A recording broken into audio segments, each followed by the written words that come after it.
Welcome back, everybody. Today we're doing a deep dive into something, well, pretty fundamental, really, the differences between natural and social sciences.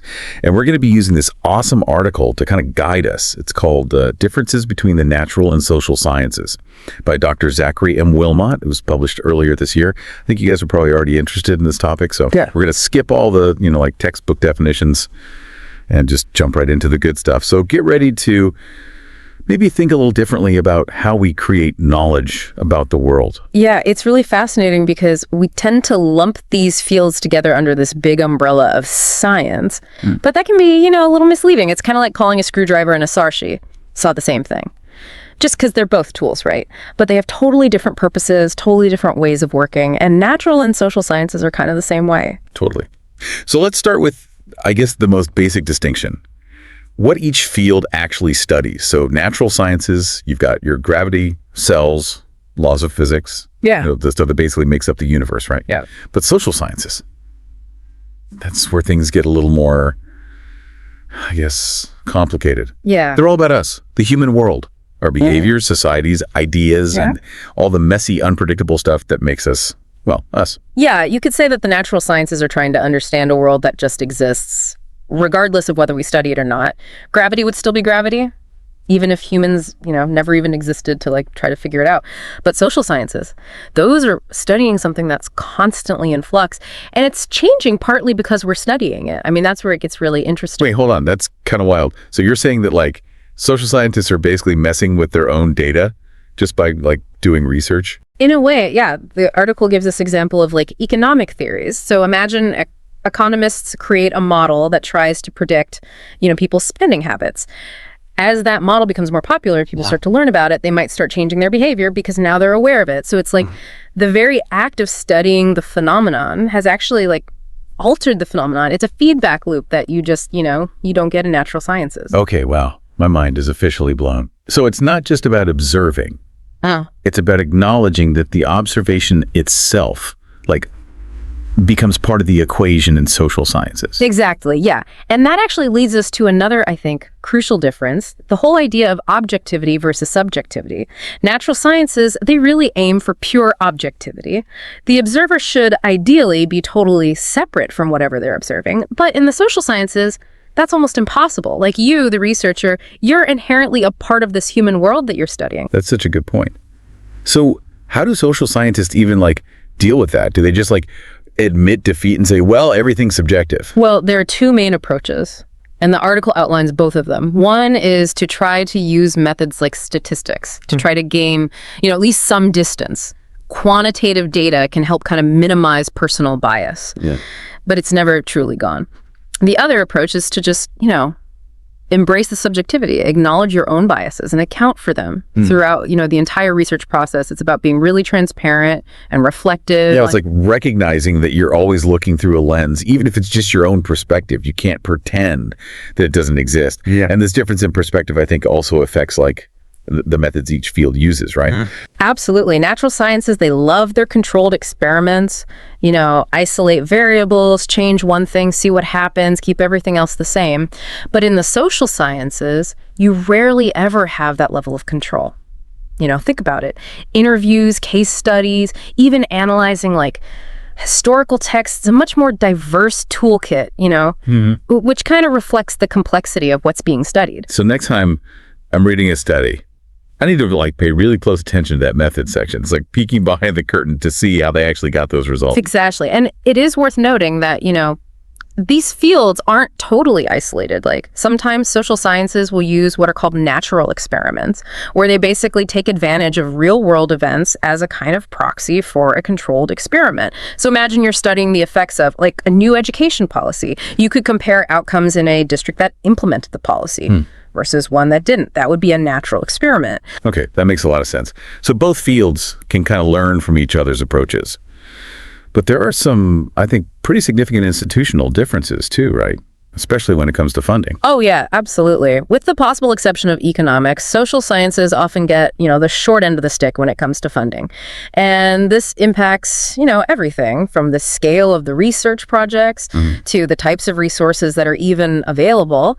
But it also tends to mean that social scientists have more independence because they're not as reliant on those big grants or lab facilities. Yeah, it's like they have more freedom to kind of explore different avenues. Yeah.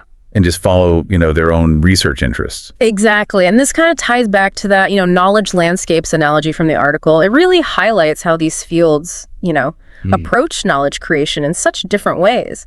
Yeah, that analogy really stuck with me. It's like, imagine natural science knowledge as this massive centralized mountain range. Everyone's kind of building on the same foundation, right? Yeah. Well-established principles and theories. It's a solid structure. It's imposing. And it creates this, feeling of certainty. Yeah.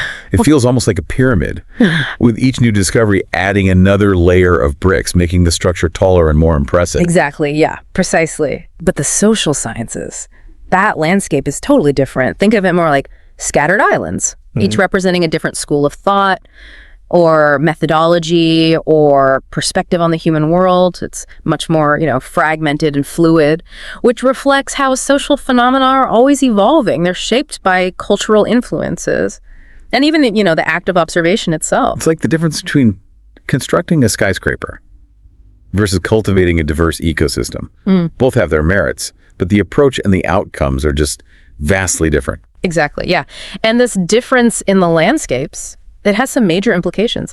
The natural sciences, with their focus on collaboration and that kind of linear progress, they often see much faster advancements. But the social sciences, with their fragmented nature, they allow for a broader range of perspectives and interpretations. It's like having multiple paths to try to understand a single phenomenon. So I guess who wins kind of depends on what you're looking for. Right. Right.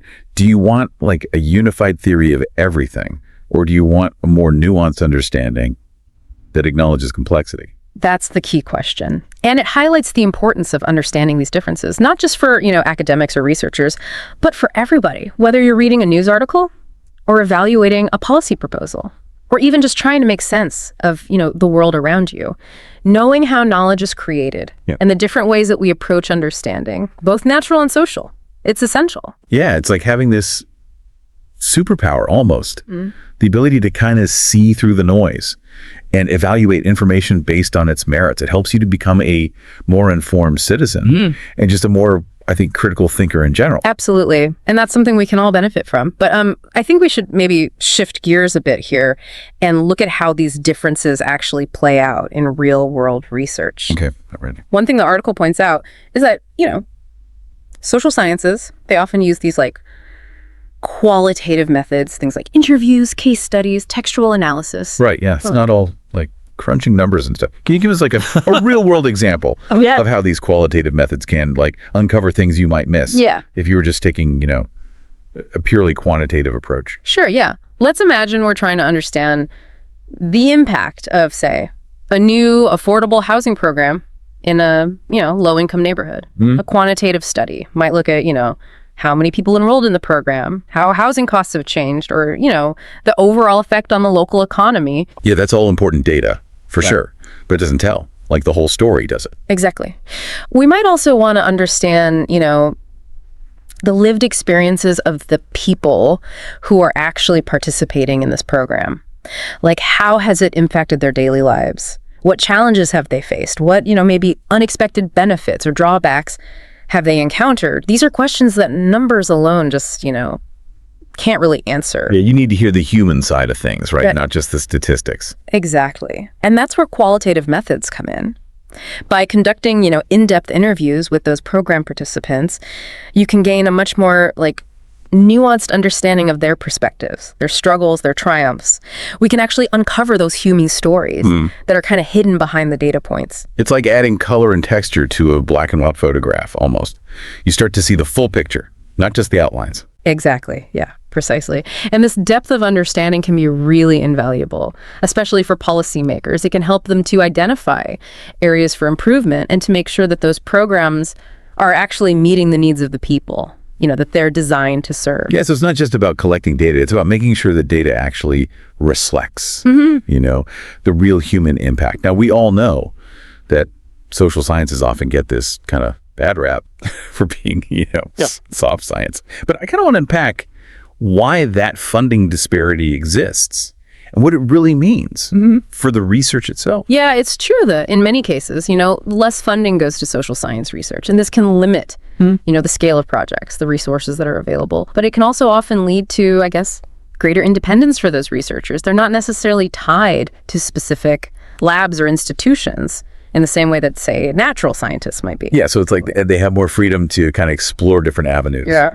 and just follow, their own research interests. Exactly. And again, this ties back to that, knowledge landscapes analogy. The natural sciences are often seen as this, more centralized, collaborative endeavor, while social sciences have this more, scattered, independent approach. And you could argue that this makes, social science research a little more vulnerable to like confirmation bias, right? If researchers aren't always building on like a shared foundation of knowledge, it might be easier to kind of cherry pick data or interpretations that fit, their pre-existing beliefs. Yeah, that's a valid point. It's something social scientists definitely have to be, very mindful of. But you could also argue that this fragmented nature of the field actually fosters more creativity and leads to a wider range of critiques and refinements, which could ultimately result in, more robust conclusions over time. I don't know. What do you think? That's a good question.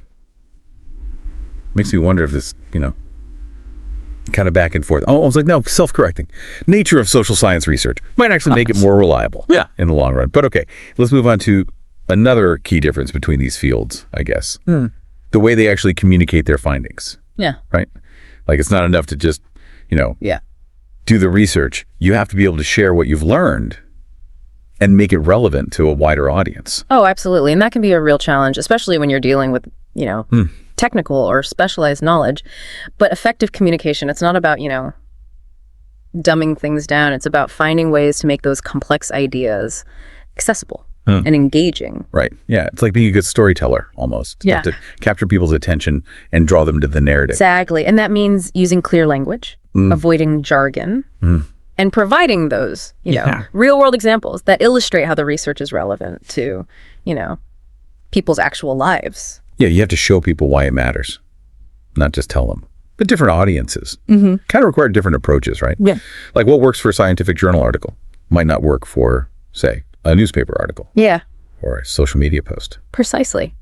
It's about tailoring your message to the medium and being willing to, engage in dialogue, answer questions, adjust concerns. Ultimately, the goal of, research communication is to spark conversation, stimulate critical thinking, and even inspire action. It's about recognizing that, knowledge is kind of a shared resource, something that grows and evolves through conversation and collaboration. And I think a lot of the public perception of science, both natural and social, comes from how it's presented and how accessible it is to those outside of, academia. Yeah, for sure. When researchers embrace that role as, communicators and find ways to connect with that wider audience, it really helps break down those barriers between, the ivory tower and the everyday world. Okay. So let's dive into something maybe a little more like philosophical. The article touches on this idea that the very nature of knowledge creation differs between these fields. Can you maybe unpack that a little further? Sure, yeah. Let's think back to that, Knowledge landscape, that's analogy. In natural sciences, knowledge often accumulates, like a mountain range, right? This solid, imposing structure, but built upon this foundation of, well-established principles. Each new discovery kind of adds another layer to that structure, reinforcing the sense of stability and certainty. Natural laws are generally seen as, unchanging, and scientific progress is often viewed as this, linear progression towards, ever greater understanding. Yeah, it's like a constantly evolving encyclopedia, right? Always expanding, but still based on that core set of established facts. Exactly. But the social sciences landscape, as we discussed, it's more like a series of islands. And this kind of reflects the fact that, social phenomena, they're constantly in flux. They're shaped by cultural trends, historical events, even by, the act of studying them. So while natural sciences are often striving for this, unified theory of everything, social sciences embrace this. Yeah. More nuanced understanding. That acknowledges complexity and the possibility of multiple interpretations. It seems like there's a lot more room for debate and disagreement within the social sciences. Yeah, I think that's a fair assessment. And while that can sometimes make it, harder to reach, like a consensus, it also allows for greater, I guess, flexibility and adaptability. Social science research is constantly being, refined and reevaluated in light of new information and changing social contexts. So it's less about finding a single definitive answer and more about understanding the range of perspectives and possibilities. But this also kind of raises questions about, how we determine the validity of all different interpretations, right? In natural sciences, you can often test a theory through experiments and observations. Yeah. But how do you do that when you're dealing with the complexities of, human behavior and social systems? That's a great question. And it gets to the heart of, I think, some ongoing debates within, the social sciences themselves. There are rigorous methods for, analyzing qualitative data. But it's true that there's often more room for, interpretation and subjectivity. This makes me think about the role of, critical thinking.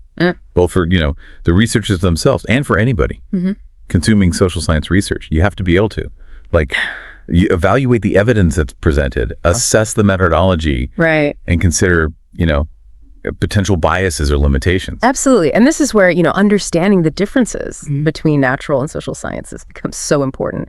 Knowing how each field approaches, The knowledge creation allows you to be more informed and discerning consumer of information. Yeah, it's like having the set of tools to kind of help you navigate this complex and ever-changing world of knowledge.